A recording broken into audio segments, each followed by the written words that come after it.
Good morning, welcome back to my another video. সকাল সকাল তোমাদের সামনে চলে আসলাম একটা ব্লগ নিয়ে। তোমরা খুব পছন্দ করো আমার ব্লগ, ভালো লাগলো দেখে।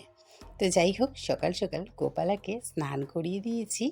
যারা যারা আমাকে চেনো না তাদের জন্য আমি রূপা। আর হচ্ছে প্রতিদিন নিয়ত ব্লগ রাখি, তো ডেইলি ব্লগেই কাজ করি। আচ্ছা, আরেকটা চ্যানেল আছে যেটা হচ্ছে গিয়ে ফেসবুকে, মানে হচ্ছে প্রোফাইল, সেটাতে পারলে সীমা বড়ালে সার্চ করে নিও। তো সকাল সকাল সুন্দরভাবে সাজিয়ে দিয়েছি গোপালাকে। যারা জানো না তাদের জন্য এটা আমার গোপালা। তো ভাবলাম যে চলো কীভাবে গোপালার নিত্য সেবা করি সেটা তোমাদের সঙ্গে একটু শেয়ার করি। ওকে যদি না সাজাই না, আমার একদম মন ভালো লাগে না, জানো তো। তো আমার মতন কার কার হয় বলো তো, যে সাজাতে পছন্দ করো। দেখো কত সুন্দর লাগছে সাজিয়ে গুছিয়ে। তো যাই হোক, মোটামুটি সকাল সকাল না উঠেই আগে মানে সমস্ত বাসি কাজ সেরে পুজোটা দেওয়ার জন্যে উঠে পড়ে লাগি। তার কারণ হচ্ছে যে পুজোটা কমপ্লিট করে নিলে মনে হয় কি অর্ধেক কাজ যেন কমপ্লিট হয়ে গেছে।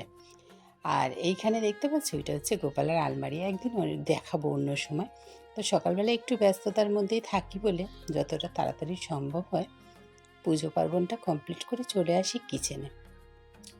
ভেন্ডি আলু ভাজা করেছি, সেটা নতুন করে দেখাবার কিছু নেই, মানে রেসিপিটা সেই কারণে দেখালাম না, ভাজা হয়ে গেছে। তো এখানে দেখো একটা নতুন জিনিস করব, নতুন নয় সবাই জানো। পেঁয়াজ, আদা, রসুন সব ছোট ছোট করে কাটা আছে। আর নিয়ে নিয়েছি চিকেন, এগুলো বোনলেসগুলো রাখা ছিল, সেটাকে ছোট ছোট পিসেসে কাট করে নিয়েছি। বসিয়ে দিয়েছি একটা ফ্রাইং প্যান, অলিভ অয়েল দিয়েছি, যেহেতু হচ্ছে গিয়ে অলিভ অয়েলেই রান্নাটা বেশিরভাগ হয়, যেহেতু ডায়েটে থাকি। তো যারা যারা জানো না তাদের জন্যই বলছি, যারা যারা জানো তাদের জন্য নয়। তো যাই হোক, মোটামুটিভাবে রসুনটাকে আদাটাকে ভালো করে একটু ভেজে নেবো, বাটারে করলে বেশি ভালো হয়। তো ডায়েটে তো একটু অলিভ অয়েলটাই ব্যবহার করা হয় আমাদের ঘরে।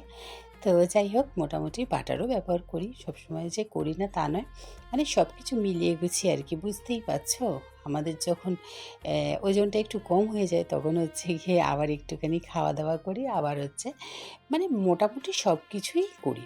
তো যাই হোক, কথা বলতে বলতে মোটামুটি কিন্তু আমার ভাজা হয়ে গেছে। আর তোমাদেরকে বলেছিলাম না চিকেনটা ছোটো ছোটো পিসেসে কাট করেছি, কেন বলো তো? কী করব, তোমরা কেউ আন্দাজ করতে পারছো? এই যে দেখো, ছোট্ট ছোট্ট পিসেসে কাট করে আমি কিন্তু দিয়ে দিয়েছি। পেঁয়াজ, রসুন, আদা সব কিছু ভাজা হয়ে গেছে, ওর ভেতরেই কিন্তু দিয়ে দিয়েছি। আর দেখো, চিকেনটাকে সুন্দরভাবে কিন্তু একটু ভেজে নেব। হ্যাঁ, একটু নুন ছড়িয়ে দেবো, নুনটা দিলে কি হবে তাড়াতাড়ি একটু সফট হয়ে যাবে। আর হচ্ছে গিয়ে একটু ঢাকা দিয়ে দেবো, তাহলে কী হবে চিকেনটা খুব ভালোভাবে সেদ্ধ হয়ে যাবে, যেটা আমাদের প্রয়োজন। তো বানাচ্ছি হচ্ছে chicken soup with tomato and prawn. আর হচ্ছে সঙ্গে তো এগ থাকছেই। যারা যারা বানাও তাদের জন্য তো একদম জানা রেসিপি, যারা জানো না তাদের জন্য অবশ্যই মানে বানাচ্ছি, কেমন লাগছে অবশ্যই কিন্তু কমেন্টস করে জানিও। তো একটু ঢাকা দিয়ে দিয়েই করছি, যাতে হচ্ছে জিনিসটা ভালোভাবে বয়েল হয়ে যায়। ওয়েল কুক হলে কি হয় সবসময় ভালো হয় জিনিসটা, দেখবে মুখে চেবাতে বেশিক্ষণ মানে চেবাতে হবে না, ভালো লাগবে খেতে। সেইটাই আর কি করার চেষ্টা করছি। তো তোমরা কেমন মানে ভাবে করো অবশ্যই আমাকে কমেন্টস করে জানাতে পারো। ভিডিও কেমন লাগছে সেটা অবশ্যই কমেন্ট বক্সে রাখবে, তাহলে কিন্তু ভালো লাগবে। কী ধরনের ভিডিও তোমরা দেখতে চাইছো। তো চলো, মোটামুটি দুটো টমেটোকে আমি একটুখানি হালকা গরম জলে ব্লাঞ্চ করে রেখেছিলাম, তো সেইটাকে একটুখানি প্রেস করে দিয়ে দিয়েছি। পিসেসে কাট করেও দেওয়া যায়, বাট হাত দিয়ে আমি দিয়ে দিয়েছি ম্যাশ করে। একটু চিলি ফ্লেক্স, সঙ্গে একটু অরিগানো, সঙ্গে একটু পেরি পেরি মশলা, আর একটু মিক্স হার্বস। এত ব্যাপক টেস্ট হয় যে কী বলবো। দেখতে পাচ্ছ সব কিছুই কিন্তু দিয়ে দিয়েছি, আর এতে সেমন কিচ্ছু লাগে না, জাস্ট এইগুলো থাকলেই এত সুন্দর একটা স্যুপ হয় যে বলার কথা নয়। অবশ্যই কিন্তু যারা যারা বানাওনি একবার বানিয়ে দেখবে যে কত ভালো লাগে এই স্যুপটা। এবার হচ্ছে গিয়ে আর কোনো কাজ নেই, শুধু একটু জল দিয়ে সেদ্ধ করে নেব। সেদ্ধ কিন্তু প্রায় অর্ধেক হয়েই গেছে, 70%। হ্যাঁ, তো আমি দেখলাম যেহেতু চামচ দিয়ে দেখছিলাম, আর এটা সবথেকে বড় কথা, একটা ছোটো চামচেই কিন্তু হয়ে যায়। একটু জলটা বেশি করেই দিলাম, যাতে হচ্ছে স্যুপ তো তার সঙ্গে আরও অনেক কিছুই পড়বে। তো একটু ঢাকা দিয়ে দিলাম। আর এদিকে আমি নিয়ে নিয়েছি কর্নফ্লাওয়ার। কর্নফ্লাওয়ারটাকে বেশ করে একটুখানি 1 চামচ মতন গুলে নেবো। আর এই যে দেখো, ওপর থেকে দিয়ে দিয়েছি, সঙ্গে দিয়েছি ডিম।